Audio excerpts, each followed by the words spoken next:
Good morning, everyone, from Melbourne, Australia. This is the Cosmic Intelligence Agency, Agent 12, Julija Simas and Agent 33, Olga Morales.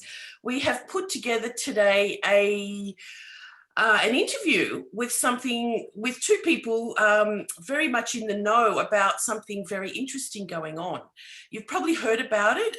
It's the great big intention, or what's being called the magic box prophecy, from the Aboriginal elders of Australia, who have a mission for all of us to participate in helping to open this magic box. So we're here to find out what that is, and to, let's say, hopefully for all of you to get involved somehow, because as you know, this coming solstice is a very special time astrologically. Not only is it the solstice when the sun comes to its most southern declination for its standstill, but it's also a very special time because Jupiter and Saturn meet in the beginning of Aquarius at 0 Aquarius, to denote a new 200-year period of what we call the mutation into air signs. We're not here to talk about that so much today. We're here because we're excited that this coincides with this prophecy and this amazing intention that is circulating around the world. So Olga, tell us a little bit about how you first heard about it. Olga's always been into the mysteries and magic of astrology and many things. So it's from you that I found out about this, and of course it's much more everywhere now, but we're very, very, very happy that we've got something, let's say, the two special people involved with us today, which I'll introduce in a minute. Okay, so I don't know, I just was, on the internet, and I saw this magic box prophecy come up, and I watched a video, and I think that was in August. And my heart started, palpitating because, I love the Pleiadian star system and obviously anything to do with Aboriginal culture and also Egyptian culture. And when I first heard Stephen talking about the magic box prophecy, and I just wanted to know more about it. So I did a couple of their conferences that they've had. They've had like a couple of chapters leading up to the event. Educating myself on it, and I just wanted to make sure that everyone else knew about it. So when I told Julija about it, I said, we've got to do this. The Cosmic Intelligence Agency is all about a network of sharing what we know about the cosmos on a galactic level, on a cosmic level, all different levels. And I think us being in Australia, we need to share this with the rest of the world. And that's how it came about. And that's why I wanted Stephen and Evan Strong to be part of the interview. And I love their work because their work is all about talking about, instead of out of Africa, it's out of Australia.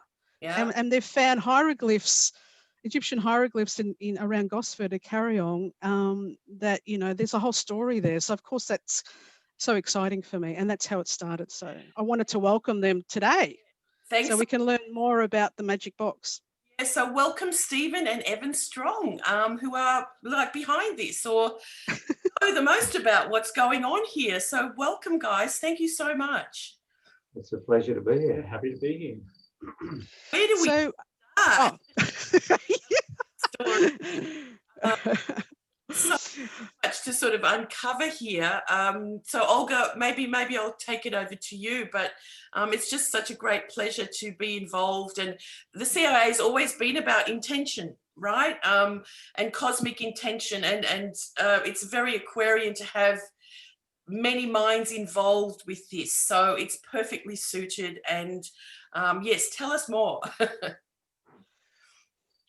Okay, well, look, the prophecy itself, it's quite an interesting setup, because normally when people have these signs about the end is nigh, they give a time and a date and all this sort of business.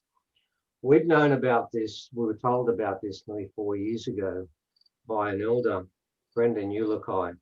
And from the very beginning, scientifically, because we do a lot of science, it never made sense to us. But then after a while, I realized that most things don't make sense to humans anyway. And we kept getting other elders saying exactly the same thing.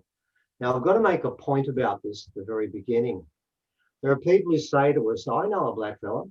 I mean, I'm black too, so that doesn't mean much in itself. And they said they don't know about this ceremony. And of course they wouldn't. And other elders have put up that comment. Why should we? It's not our ceremony. It's not for us to know. We can't sing in an ungu. We can't dance pitch and jab jara. We don't know these things. And even within the group that's up there, there's all sorts of drama going on. It has been now for 6 months, isn't it? Yeah, pretty much. In fact, there have been times where we've made it very clear we weren't even sure this ceremony was going to happen because of the internal strife that's taken place there. And some people have got quite disappointed in the fact that there has been this great drama.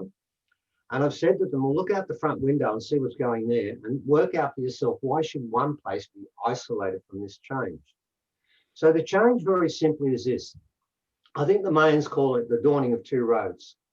That's what's going to take place. If this, the word magic box is interesting because I sort of know what it is, but I'm not prepared to say until after the event. But it's both metaphorical and it's also literal. Now, if this box is turned on, the story very simply is that what takes place is there becomes a second road. Now, at the moment, I'm sure you ladies are aware of the fact there's something called the Schumann Residence, which measures the vibration and the breath of the earth. And it runs around 7.8. What you're probably also aware is it's gone ballistic. It's bouncing all over the place and nobody knows what day it is from one to the other. Sometimes it goes to 7.8, sometimes it goes up to 100. It can go all points in between. From our point of view, this is the earth preparing humans for this change. Now, our understanding is that what takes place over months and years is this separation of the two paths begins. Now, it starts, to quote a poet, not with a bang, but a whimper. It starts very slowly where the separation takes place. And then as each day passes, the higher vibration lifts further up and further up. What then takes place is that each human on this planet has to make a choice about which way they go. But the choice is not intellectual. The choice has already been made before the event by your soul. Your soul will be the judge, jury, and executioner or releaser, depending on where you go. And nobody else but you. There's no St. Peter or a Pleiadian at the gate saying, you go this way, you go that way. It's not like that, which is quite elegant. It comes down to each individual and the state they're in at this particular time. And if their state is correct, if they can understand what's going on, why they're here and their purpose, and they're prepared to become part of this, that's fine. And if they're not at a state, if they belong to the cabal, if they're a general, if they're a banker, and I'm not saying all generals and bankers will go under. I am saying cabal will, but that part's easy. But for each person, there's no hard and fast rule. You can be a devout Christian and you can come and you may not come. It's not got nothing to do with what team you belong with because the judgment comes from you alone. Now, this sounds wonderful. In some respects it is, but there's one overriding concern, which is why we put on the 7 chapters that we've mentioned, that was mentioned before. And the last one, which is just up, is the original voices from the original people themselves, talking about different reasons why you want to invest in this story. Now, if the number of people, what happens is when the box, if the ceremony is correct and the box is turned on, it runs in neutral, which means it's not going forward, it's not going backwards, this is running. And it will not move and it will not accelerate unless there is a certain number of souls on each landmass. It's not just Australia, as we thought it was for quite some time, didn't we? That they need cells in every landmass. If they are there and the number is right or above that, then the box gets turned on. And then that particular box creates a situation where the earth, the vibration, what happens is it goes to Uluru first, then to 6 locations in Australia and New Zealand, then spreads throughout the whole planet. you need to think of the world as being like a spider web. And if you touch the spider web on any part of that web, the spider knows you're there, right? They know straight away. So every site, be it in Stonehenge, be it a sacred site in America, it doesn't matter where it is, or Iceland when it comes to that. If you are at that site or near that site and your energy goes in there, it goes to the center. It goes to the spider, it goes to the middle, and everything is felt. So the idea is, if the number is high enough, the box will be turned on.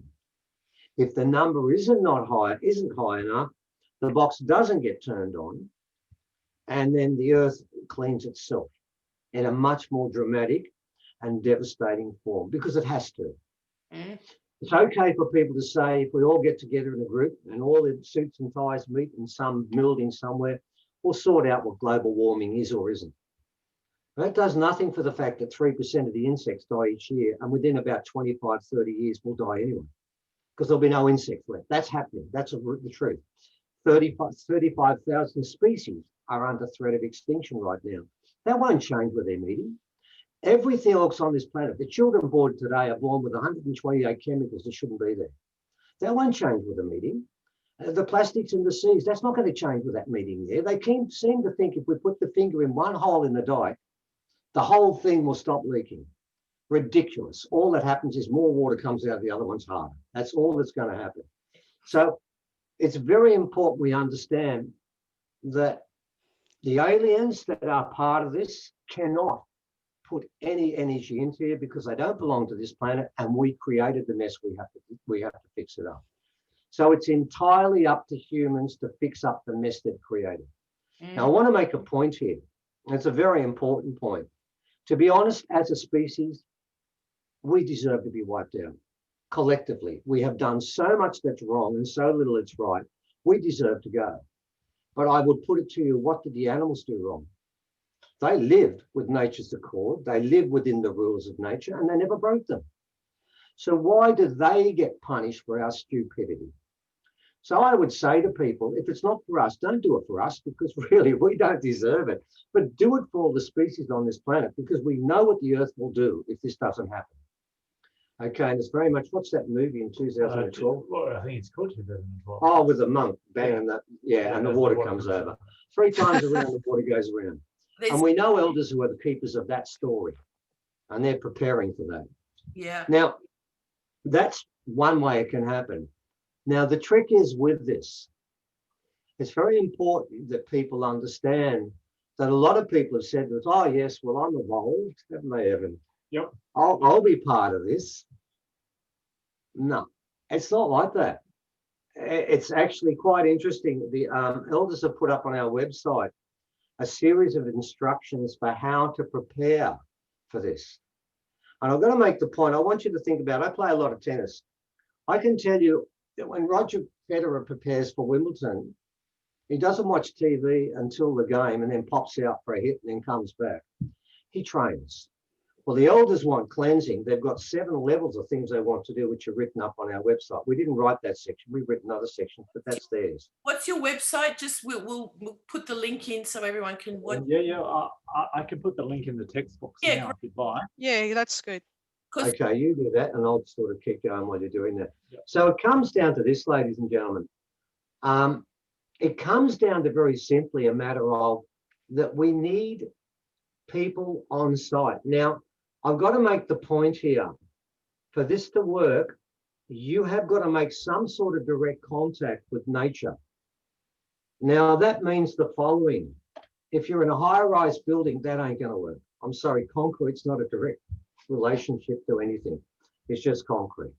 If you go down to a beach, if you go down to a creek, if you go down to a park, and if you go down to your backyard, well, if you've got ground there, you can then connect directly to Uluru. Now, the other part is, and here's the tricky part, because we know we've got people in the Scandinavian countries doing this in big groups. Well, 3 o'clock in the morning when it's minus 20 degrees, a bit tricky to take your shoes off and then put them in the ground, which is ice. You might end up with frostbite. Yeah, so we get that. And we've said to people, then maybe take some slippers, maybe take something that's cloth, or if not, inside your shoe, ram it full of leaves and bark and other things. You've got to make some sort of contact with the earth itself. Otherwise, your energy doesn't go anywhere but back into the concrete, back into the grass, or back into the glass, or back into the steel. Can you hug a tree or sit near a tree? Oh, hugging a tree would be fantastic while you're doing it. It might be hard for an hour and a half to hug a tree, but you can do it individually. But we'll get to the timing later. But look, it's something that's made from nature will be okay. If it's cloth, it's rayon, no good. But if it's cotton, well, then you're okay. If it's wool, you're okay. You might put on 4 layers of thick woolen socks. That'll work. You're still going to get through. But if you've got shoes on and you've got rubber, you got a problem. My Dunlop volleys have to come off, don't they, Evan? Yep. The only pair of shoes I have are Dunlop volleys. I've got to take them off on that day because that part is for real. Now, the important part of this is, okay, we get people who want to meditate, and some people have written to us and says, I can't meditate. And I said, join the club, nor can I. And they said, well, what can we do? I said, just think positive thoughts of anyone, your grandchild, your wife, the animals, the polar bears, doesn't matter. Just fill yourself full of positive thoughts. But I'm going to make a point, and I'm going to make this one now. I want to explain. I read about a ceremony that took place about Yenga, which is near to Carry-on Glyphs. And whitefellas watched it. And they said tribes and clans came from everywhere, and some of them hated each other. But when they got to the sacred site, they laid down all of their weapons and they put them on the ground. And then they walked in, but nobody said a negative word. You are not allowed to entertain negative thoughts from the time this begins. I remember recently, I gave a ceremony when we went to Carry-on with some Harry's from Bondi Rescue and some others there. And I gave them a proper ceremony. I said, after this ceremony, no one is allowed to mention COVID. No one is allowed to mention outside here. And no one is allowed to talk about anything negative. Now, that even means, and some people are going to get a shock when I say this, I can't ask you to put your spears down because you're probably not bringing them. But you might have a mobile phone. Well, I'm sorry. Or one of these. Or one of these things here. I'm sorry. They are not welcome. You'll have to turn the damn things off or not even bring them. But you cannot have, from the time you start until the time you finish the ceremony, there cannot be interruptions from outside the world, which is full of negativity. It's very important people understand this. So let's go at this 2 ways. Number one, let's talk about the fact that it's been put to us more than once. What if the ceremony doesn't work? Well, we can't make a guarantee on that. I can tell you one thing. We've had feedback from the centre right now. The ceremony is going to happen. That's given. And anyone that says it isn't, they're going to look silly if they keep saying it. There will be a ceremony. But can I guarantee, because we're scientific in this, we've always done science, our work is based around science, then mysticism. They're the same thing, by the way. What if it doesn't work? And I said to them, well, you don't lose anyway. And they said, oh, but if it doesn't work, I lose. I said, no, you don't. No, you don't. I said, right now, the world is full of negativity. I mean, you guys are in Melbourne. And you know, right now in Australia, we haven't had a COVID case in nearly a month now. But you know what? You go to the news and every day, that's all they talk about all day long. Current affairs shows, they talk about COVID, about the vaccine, about when it comes back again. I remember when it went the first time, all they talked about is when it comes back next time. And I hear they're going to do it again because they're going to keep re-releasing it in different forms. We know. My point is there that if you allow any of that stuff in here, then whatever you're meditating is a waste of time. But have you cleaned the deep recesses of your psychic and your mind? Now, I want to tell you a story about the first time we knew about the ceremony for a long time. We knew the fact it was splitting to 2 realities. We knew all that stuff. But we had met one person who's since turned feral, Yep. You can't stand us. But at the time, he was talking about the fact that there's some rocks we've got to take that are part of the ceremony. And we've been told yesterday that is true. We weren't even sure about that, because we get so many mixed messages in this. But I remember asking this person, so tell me, what % of the world will become part of this ascension? And so, yes, the elders have spoken about that a lot. And he asked me to give a number, and I thought 25%. And he laughed at me. And we then bartered. all the way down to the number they have, which is 2 to 3%. Now, to begin with, I've got to be honest, I thought that was rubbish. But here's the trick with this. I had a discussion with an elder past that point and talked about this, and he gave me basically a series of insults as we went down the list. And it went like this. I said 25% works for me because I believe 1/4 of the world understand the word of love, what it means, and they love people, and sometimes they lay their life down for someone else. They really do get it. And then it was put to me, so you think that humans come here to learn how to play well in the playground, but what about the lessons in the classroom? There's 2 things you have to pass as you come here before you can move forward. One, you have to understand love and magic. They are the same thing, by the way, but in different forms. And the second part is you have to understand why you are here. What's the purpose of you being here? What is the purpose of life? That's what you're here to learn. That's why the curtain is here. And if you fail one of those subjects, you do not pass. And I remember I was told that. I said, okay, then I'll go down to 10%. I said, because 10% of the population, they get it, why we're here. I mean, you guys and most of the people listening will be part of that. And they have some understanding of love and they try to love other people and they get it's an important thing. So I reckon it's 10%. My elder laughed at me and said, do you? And he said, now tell me. And he said, started by saying this, do you believe that thoughts have an energy, a power? Well, I'm sure you guys think the same as us, otherwise you wouldn't be doing what you're doing right now. We all said yes. I'll say yes on your behalf, and I said it on mine. And they said, great, okay then. He said, do you know people that get this, that have dealt with idiots and fools on this planet? I said, well, the planet is full of them. You can't get away from them. They're everywhere. They're on the TV. They're in front of your face. He said, do you hear them complaining about it? I said, yeah, I do hear them complaining about it. I said, well, what is that? Is that positive or negative energy? And I thought I stopped for a second. I thought, oh, I don't think I'm going to fall down a hole here. I said, negative. He said, well, what use is that person today running down a person that can't defend themselves to other people that knew nothing about this and now been infected with this negative thought? How are they helping the planet right now? And the answer is they weren't. And then I said, okay, then I get that. All right, I get that. I said, but I don't run down people. We've been attacked by a lot of people and I refuse to put up a comment, don't we? We won't do it. We don't do that. Yep. I said, oh, then, right, you say 5% because of that. I said, yes, and I'm standing by that one. And then he asked me this question. He said to me, do you personally get attacked by fools and idiots? Well, yeah, I said, we get them, what, daily? Yeah, pretty much. I said, yeah, all the time, all the time. I said, how do you feel about that? Oh, I'm not happy. He said, do you think about it? I said, yeah. And how do you feel about the other people? Oh, not real good. He said, what's the difference? He didn't say it.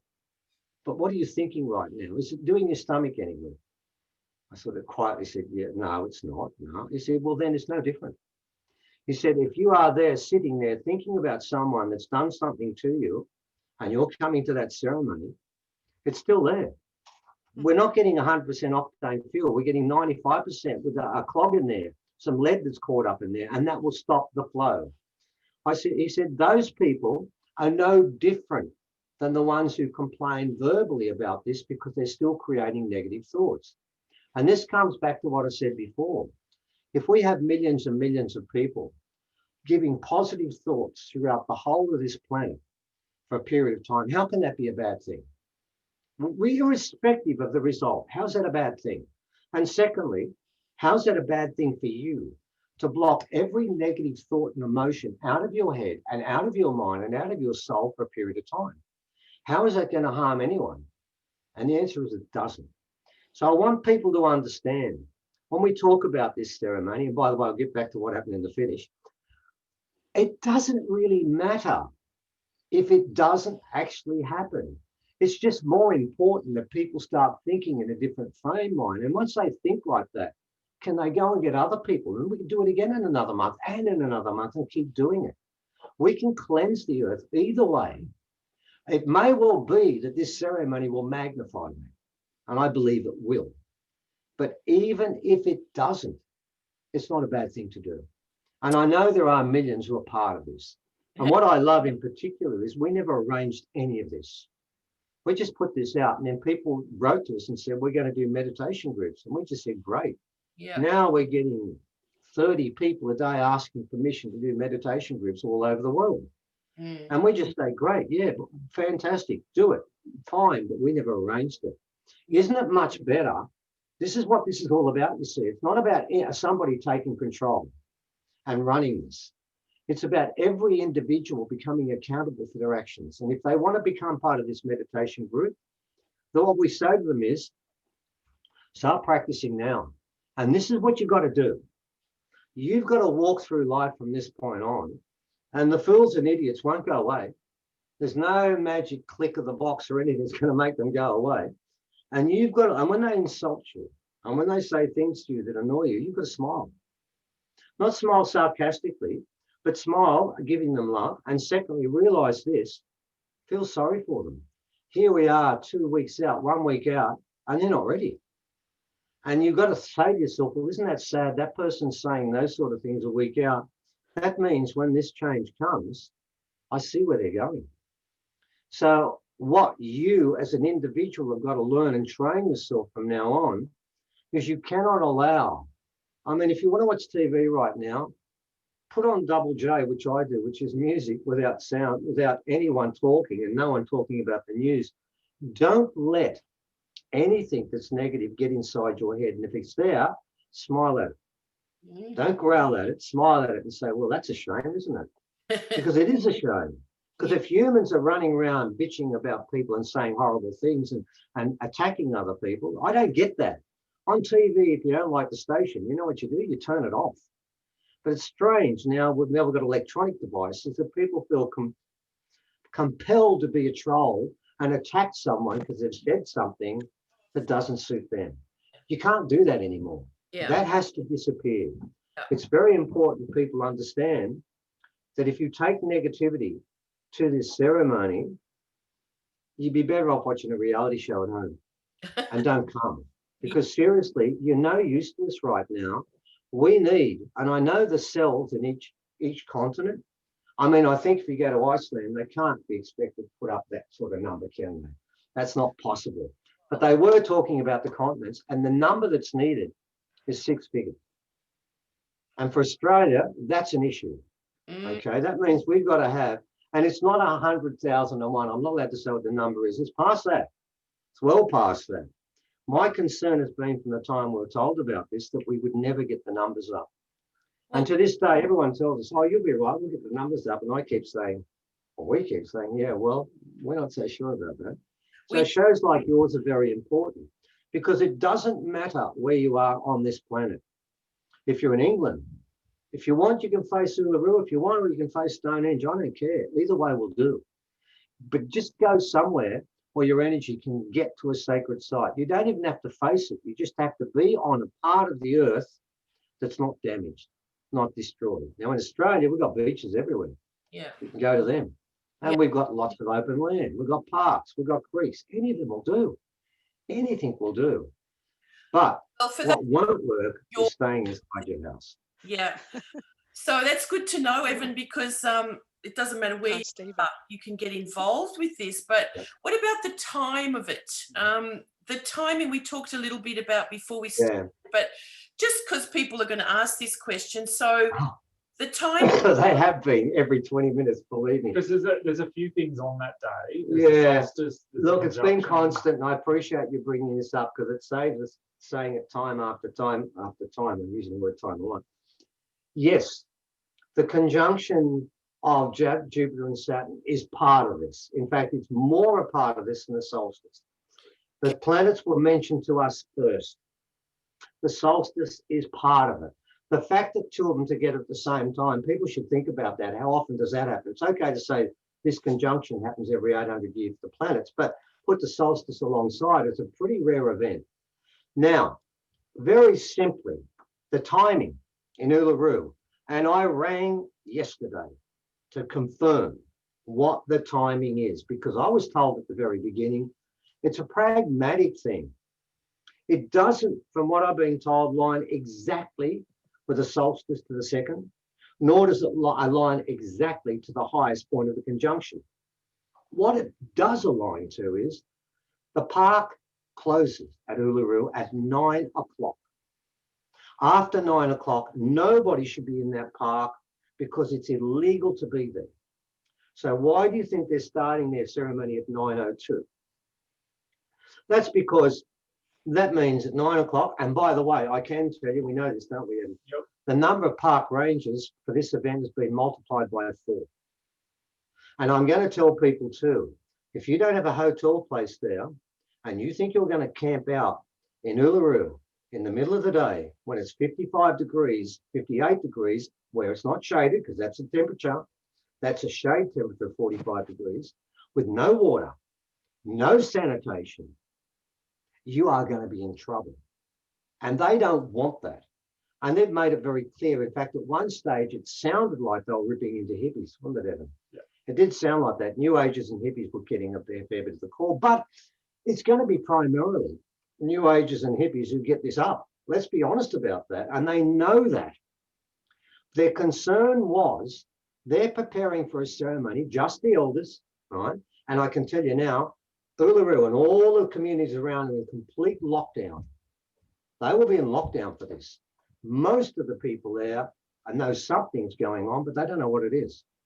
Because unless you're directly involved in the ceremony, it isn't your business, right? So that's very important because people say to me, well, I know someone up there and he didn't say a thing about it. Well, that just means one thing. He's not doing the ceremony, right? The ceremony is happening. I know that for a fact. And we know that many, many times. They chose 9:02 because that time means the park is clean. Nobody is there that shouldn't be there. And they can do the ceremony without distraction. And there's still people to this day saying, I need to come. And I'm thinking, no, you don't. You can't speak a Nunga or Pichinjatjara. You don't know the dance. You don't know the words. It's your ego saying, I need to come because I'm special. Well, my point is there's no one that's more special than anyone else on this planet. We are all the same. And I've said this many times. I know you guys have already said it.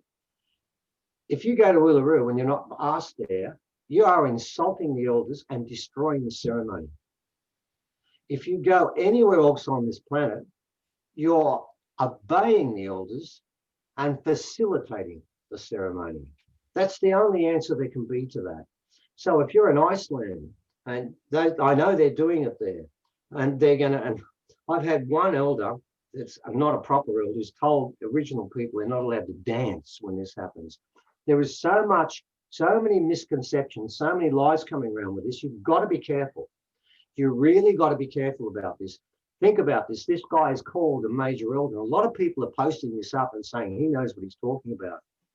If somebody tells you how to worship, man, don't join that group. Forget it. It's about yourself. And if someone tells you how to worship, well, then join the Roman Catholic Church. They tell you how to worship, what prayers to do. You can still join the Catholic Church and be part of this and still get by, but don't tell anyone how they should worship. I know that the Icelandic mobs and all those mobs up there, they had a ceremony already, a pagan ceremony to welcome the winter solstice. And now it's both. And I said, can we play drums? I said, you can play drums, you can dance, you can bring in that group called Healing, which is an amazing pagan group with horns on their heads. Bring them all in. Anything that makes you more open to giving positive energy is okay by us. Yeah. And like the group that have put up that series of instructions, they're for people who can't think of anything. They want some sort of guidance and some do. Okay, do it. Yeah. But if you don't need guidance, get the drums out, put on the horns on your head, do what you want, become completely pagan. Because what's the difference between pagan, original, American Indians, Mayans? Nothing. No different. It's the same story for all of us. We're all trying to do the same thing, and we're trying to turn on our sacred lines. Evan, many involved with the CIA and stuff, we are very much into, ceremony and sacred ceremony. So yeah, look, of course, many of you out there already know, how to participate in these things. So, make it individual for yourself, of course. Now, Olga, I just wanted to ask, you wanted to ask Evan and... No, Stephen, you're getting them. That's I don't know okay. he's Stephen. That's okay. That's Stephen, They're that's looking Evan. at me and younger. I don't mind being called him. of them. He's actually the pretty face here. One person that watches us says, I can't watch you because you look like a drug pusher. I have to look away. I said, from now on, I'll get Evan here more so you can look at him and still listen. He's the pretty boy there that keeps those people who can't stand the way I look. Cool. I brush my hair once every 2 days. What more do they want from me?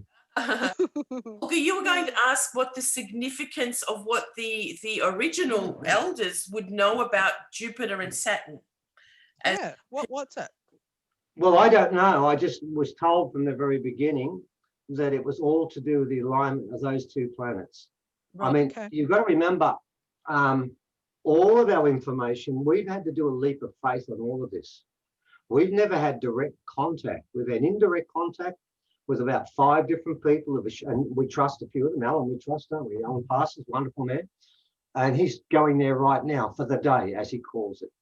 But we haven't had direct contact with anyone there. So a lot of people say, oh, this is a big leap of faith. And I said, well, welcome to our world, because we're putting everything on this. We're putting our reputation on this. So yeah, it is. All I know is it's those planets and whatever force they create that is essentially the major catalyst in this. The solstice that everyone's obsessed with and saying you got the times right, it's not that time. It wasn't actually, I didn't even know there was a solstice for a while, to be honest. All I ever heard about was Jupiter and Saturn, Jupiter and Saturn. And then we found out, there's a solstice on. Everyone said, well, you got it wrong, guys, because I'm not saying, I feel like saying, mate, I didn't even know about it until you wrote to me. It was never mentioned to us by anyone. I mean, I remember Brendan Ulikai was telling us that this will happen 3.5 years ago. He said it would happen on December the 21st, 2020. And I said, mate, I'm never going to say that. I'm not going to use times. If I talk about this, I'll say it's going to happen in the future. Well, now we're down to a second. And that's a leap of faith. Yeah. Now, yeah, whatever it is with Jupiter and Saturn, and you guys will probably know more about their characteristics than we do, that is the determining factor here. The solstice happens a lot, as you know, right? That's nothing unusual. It happens every year. That in itself. Twice a year. Oh, is it twice? There's the winter and the Yeah. summer. That's how much, there you go. That's how much we know about solstices. I didn't even know that. Of course it does. It's got to. Oh, boy. Yeah, so look, that proves it. If anyone's going to ring you up and say, look, please, we've had people ring and write to us every day to tell us that. And we keep telling them the same thing. And like I've been saying, like if people want to Start start at the solstice, start go at the for it. solstice. Yeah, go for it. Just go all the way through to past 9 o'clock. Yeah, well, past 9:02. 9:02, yeah, and probably go another half an hour past that. Right. So sharing the screen, because there's a lot of astrologers here, of course, and the timing, as you say, the solstice, and look, Jupiter and Saturn, of course, they're like two big, like a huge force field out there in the cosmos, right? Jupiter's massive and Saturn's also so massive, so they're coming together. For the ancients would have been a big sight anyway, like seeing them come together as we are, over this time. But look at this, guys, Evan and Stephen, this is the time of 9:02 in Uluru. And look, it's astounding, Olga. Have a look at this. Uranus is right on the midheaven and Pluto is setting. So when planets, these are what we call the angles. So when planets are on angles, it's like it's multiplied. The energy of these planets is multiplied. Uranus is the agent of change, and it's very much connected to cosmic mind. Okay, so what comes in from out there. And the ruler of Aquarius. And the ruler of the modern ruler of Aquarius. Yeah. The sign of Taurus is very much about the earth and connecting to nature. So here we have this connection of, the mind power with the what you said, we have to be connected to the earth. And Taurus is that earth sign. Then we have the Jupiter and Saturn right here. what we call in Aquarius, just entering Aquarius, and exact, I think about 5-6 hours later than this. Yep, it is. Yep. Yeah, so in the 7th house, which we call the place of the other, and in the Western, in the 7th house is also the Western sky. So it's very low already on the horizon in Uluru. It will be a little bit higher in Melbourne, and depending on where you got, you know, where everyone is on the planet, do a chart like this. So I just wanted to sort of show this because it's so beautiful, actually. And Cancer rising on the other side here represents the human family. Okay, the family that we're all connected to. And I loved what you said before, Evan, about you know, it takes every individual to be, you know, soulfully connected, in a sense, pure, not negative. This is, you know, an incredible Aquarian training that you talk about. So I'm just loving how it's so connected. And is there, can I ask you guys a question? Because I don't dismiss any of that. I believe it's true. But is there anything that it tells us about the fact that after this point, feminine sensibilities and rulership will be obligatory on this planet? We've been told that this is the end of the male-dominated rulership that we have today. And by feminine, I want to make a point. I don't mean feminine like Margaret Thatcher and Golda Meir. I mean feminine as in the fact that somebody that is a proper woman, not somebody that tries to be a man, because they're more dangerous than the men. Our understanding is that after this happens, the men can advise, they can suggest, they can stand beside, but they can't take the final vote. Women will be in control of the destiny of this planet for quite some time in the future, because men, for the last 6,000 years, have taken control, and it's been a disaster. There's nobody that can tell you otherwise. It's been an utter disaster, because for the last 6,000 years, and I was a teacher in school, and I know this back to front, I taught history. History is a series of wars interspersed by an enlightened person that says something that if they said it at that particular time, they'd be killed for it. And that's what our history has been. Yeah. Occasionally, some women turn up and do a few things, and that's marginalised and forgotten. But our understanding is, and we've been told this many times, this ceremony in the middle is the bosses are all women. I've been told that so many times. The bosses of this are all women. They're the ones who are running the whole show. So this is the beginning of the future, I think.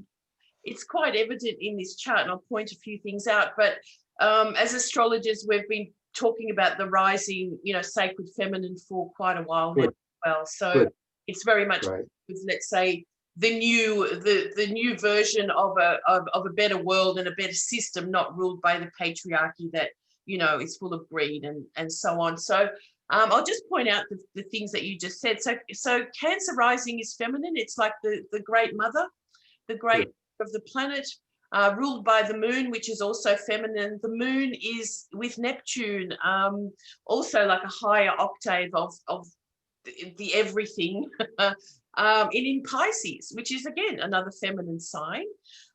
We have the goddess Ceres, who in recent times has been elevated to a dwarf planet as Pluto became a dwarf planet. So the rise of the underworld goddess of Ceres and the in a sense demoted version of Pluto, the underworld god of power and riches. We really recognize Ceres as an incredible initiatory force into the sacred feminine. And then Uranus in Taurus is in a feminine sign up here above, and Pluto is in a feminine sign. So we have the real good. Okay. Yeah. There's a whole bunch of them. Can I add something? Sure. Well, the fact that there's a Palladian connection to the whole ceremony is, you know, they've always been connected with the sacred feminine and dream time of women's business, and they were called and are called the girls. So I believe that's what's coming back. They're the ones that left the device, the crystal energy, and now they're wanting to spread it around the world. And so this is the way that feminine Palladian energy on a high vibration, which I believe is that's why I've worn this color. It's a very electric blue energy that they have. The Seven Sisters, yeah, of course. So the Seven Sisters have been around for every culture around the world. Indigenous culture has a story about the Seven Sisters, and a lot of them are exactly the same. Yeah. So, you know, like we know that there was a link between all these Indigenous people thousands of years ago. So, and in Egypt, they were the seven Hathors, the cow goddess, which links in with Taurus. You know, like there's all these symbolism happening. And I believe that this solstice is more important than the end of the Mayan calendar, because we've actually got the Jupiter-Saturn conjunction, which they're going to look like, they're going to almost occult each other. So they're going to look like one big bright star. Okay, well, so it is important you talk about the Pleiades here, because I can tell you what you said before is correct. Dreaming stories are always tribal and clan specific, but the dreaming story of the Seven Sisters goes to every site in Australia. There is no tribe that doesn't have that story. I remember when we were fighting for Gangamaya before they blew up Yugan Gorge, and I went out and worked with Eddie McPhee, an elder on Gangamaya, which was 43,000 years old. They were going to blow that one up. And I remember when we stood there, Eddie said, this cave we're in is the main sister of the Seven Sisters. He said, but I pointed over there, and he said, over there, it was a Yugan Gorge. He said, that's the cave of the Seven Sisters. And why did Konzik Rio Tinto blow that cave up? Everyone thinks they just blew it up simply because of the fact, oh, they want to get some iron ore there. They knew, and so did the Cabal knew, that was one of the most important Seven Sister sites in Australia. People don't talk about this much, but I know this for a fact. And when I wrote an article on behalf of the elders there about Yugan Gorge and what happened there, and I made it very clear, that was where the Seven Sisters were, and they destroyed it. They are doing everything they can. You've got to remember, in Australia, there's a rule, and it's never been broken. Aliens can go where they want. But in Australia, it's the Pleiadians and the original people only. No one else is allowed in or out. That's been the rule from the very beginning. And the reason why original people went out to the rest of the world, not the Africans, and we've proved that scientifically many times, you can look that up if you want, is because we spread our Pleiadian genes, and they go in every person on this planet. Has what is called junk DNA, don't they, Evan? Yep. Yeah. 85% of our DNA is junk DNA. Just think about if our liver was working at 15%, or any organ in our body was working at 15%. Wouldn't work. There is one organ in our body that does work at 15%, and that's our brain, and it doesn't work either.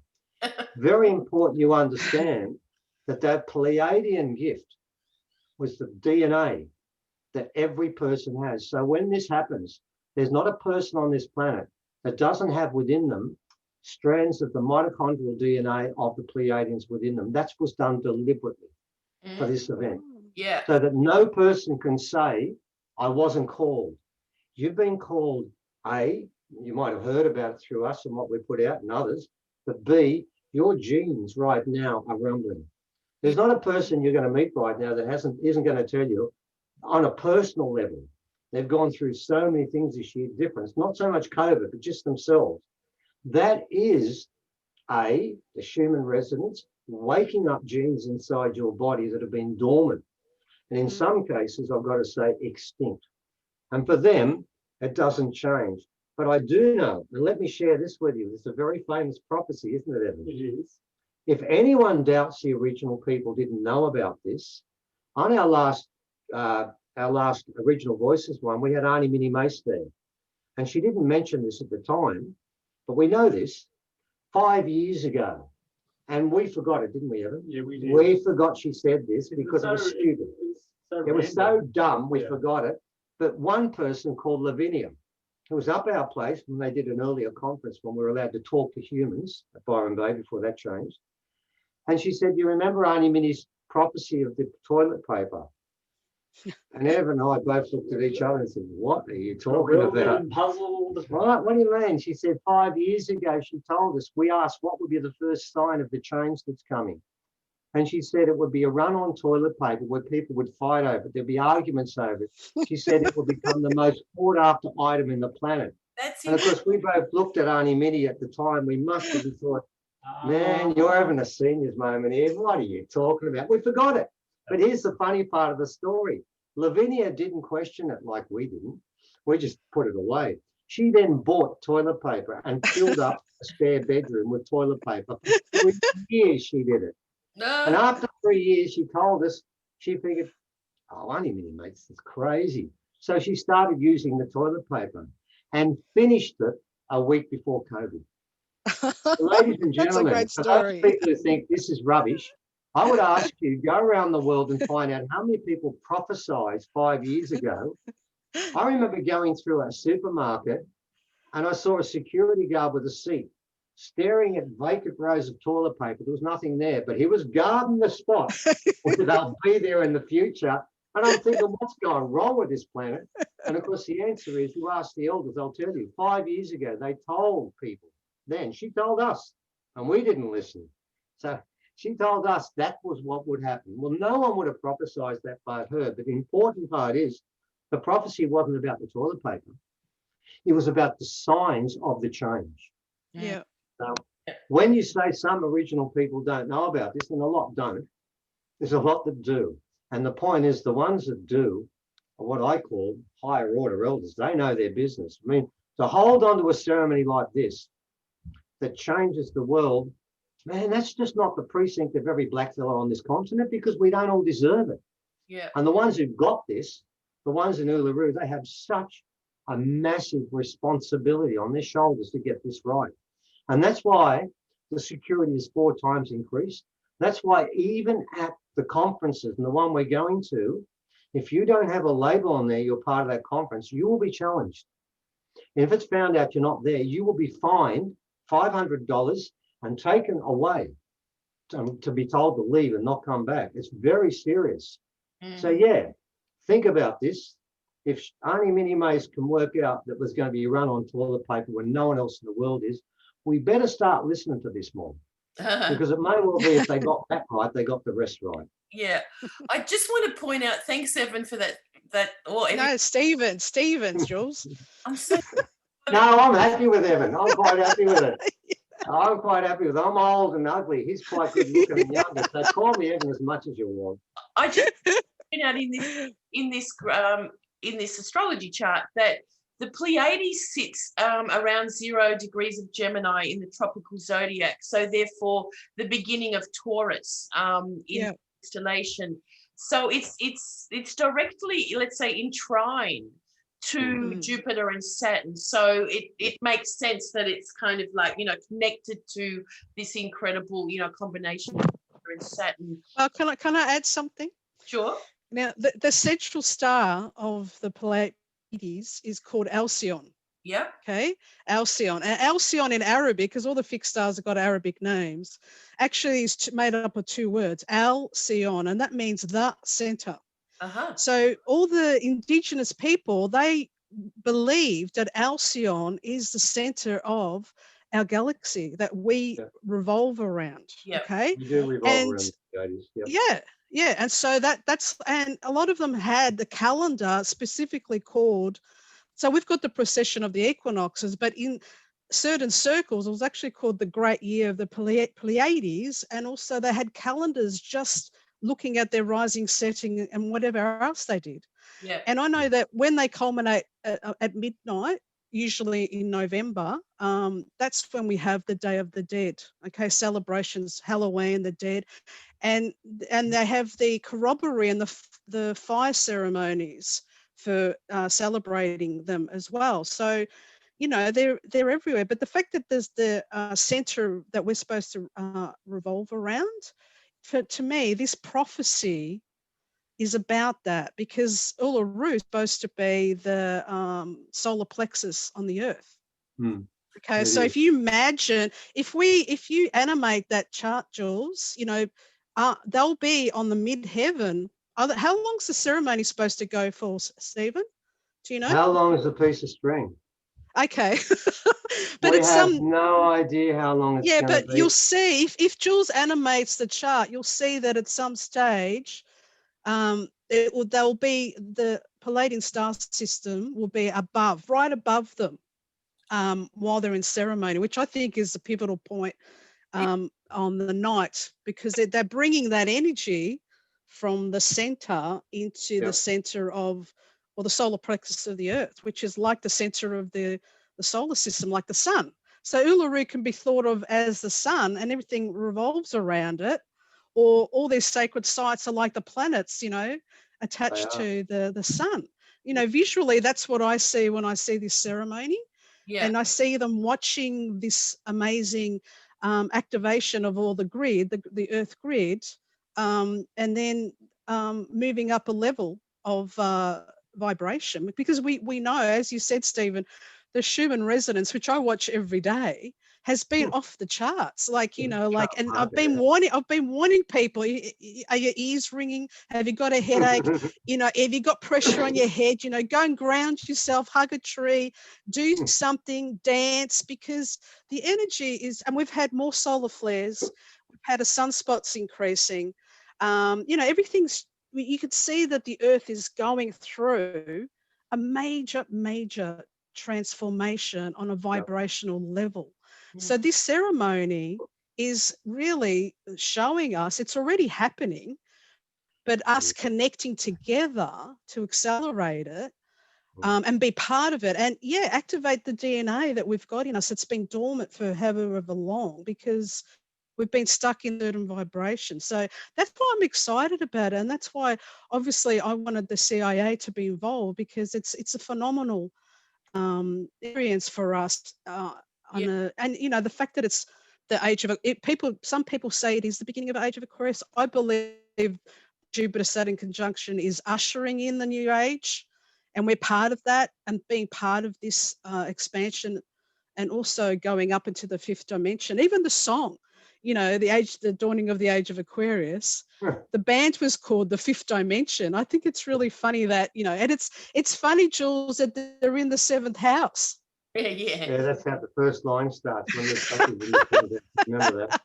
Yeah. When they're in the seventh house, right? Yeah, anyway, sorry, I've just gone on and on, but that's how I see it all coming together. I think it's such a magical time, and just being part of it will have an impact on your life and everyone on the earth plane. So good reasons to be part of this as an agent of change, as we call everyone.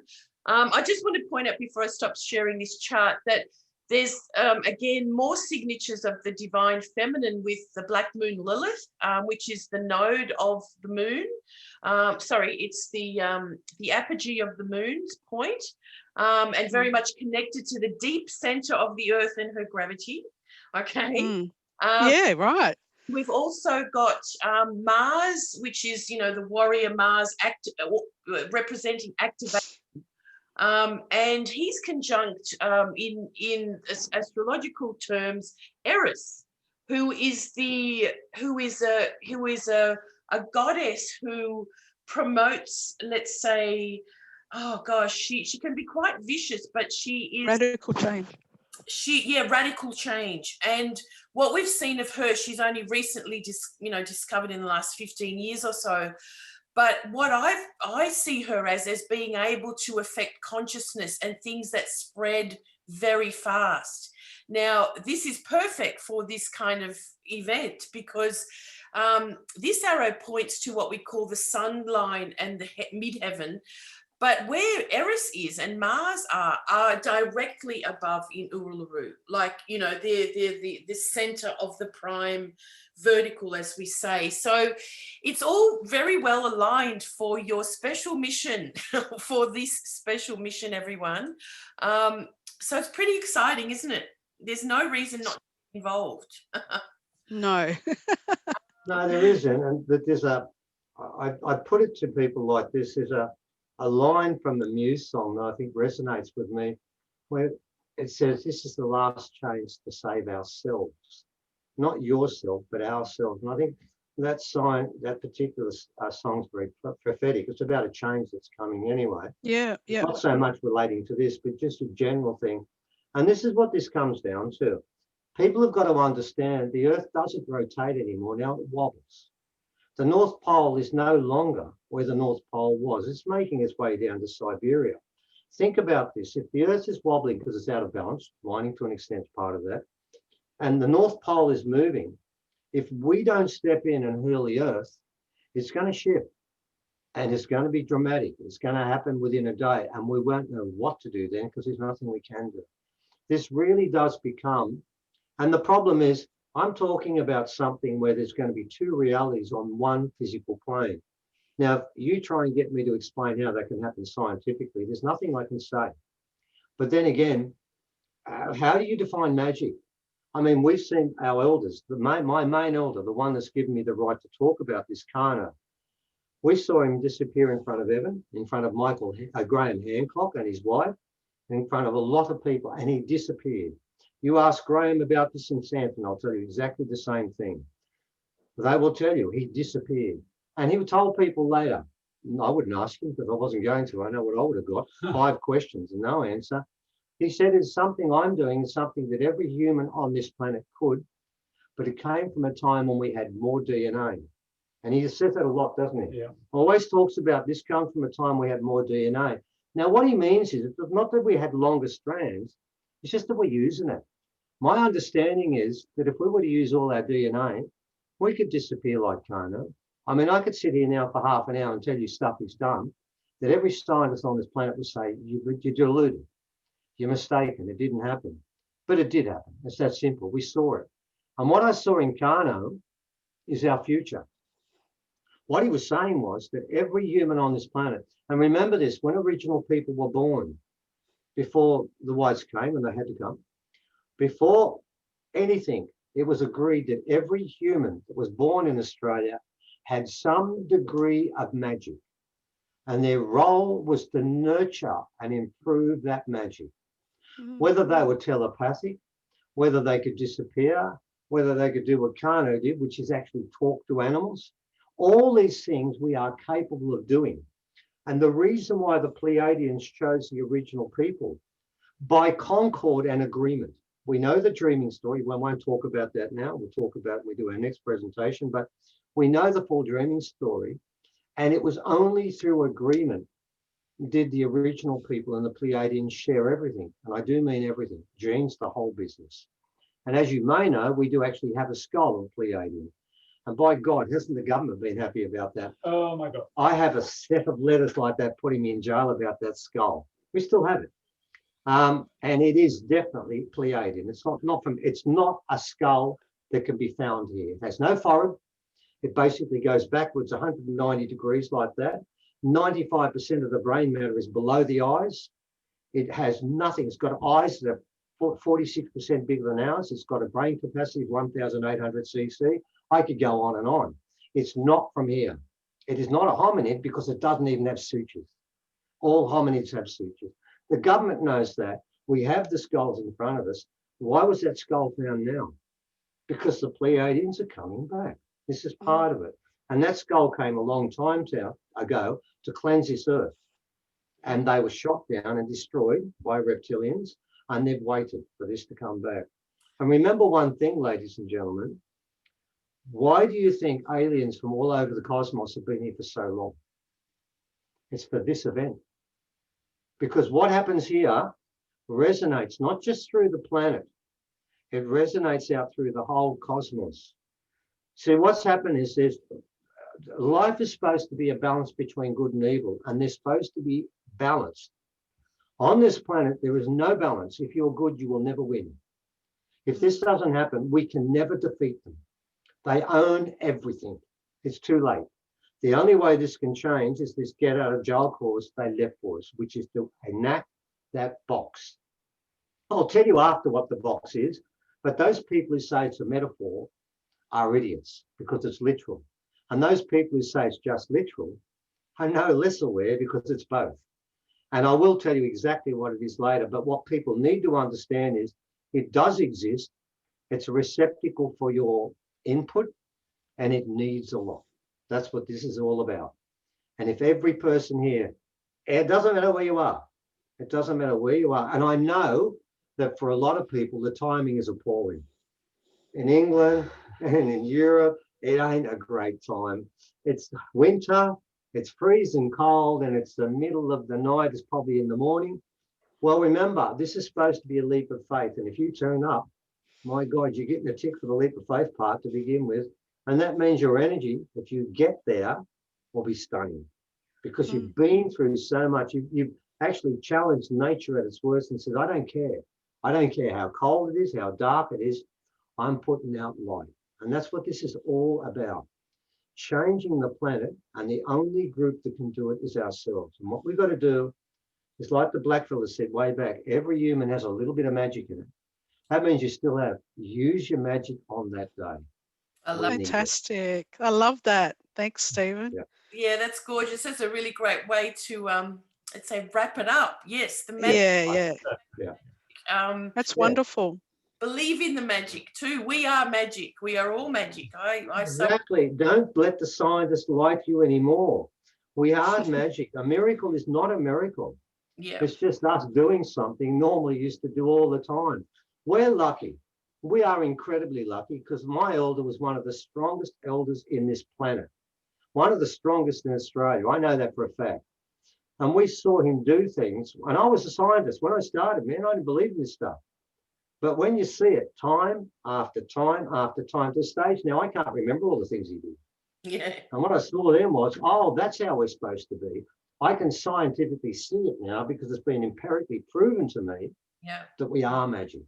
So what you've got to do is find your magic on that day and then give it back.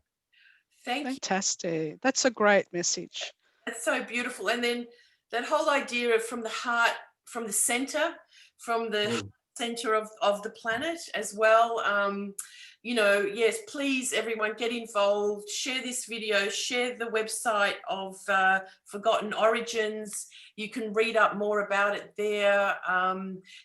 Get prepared, like Stephen said. Start now. Yeah.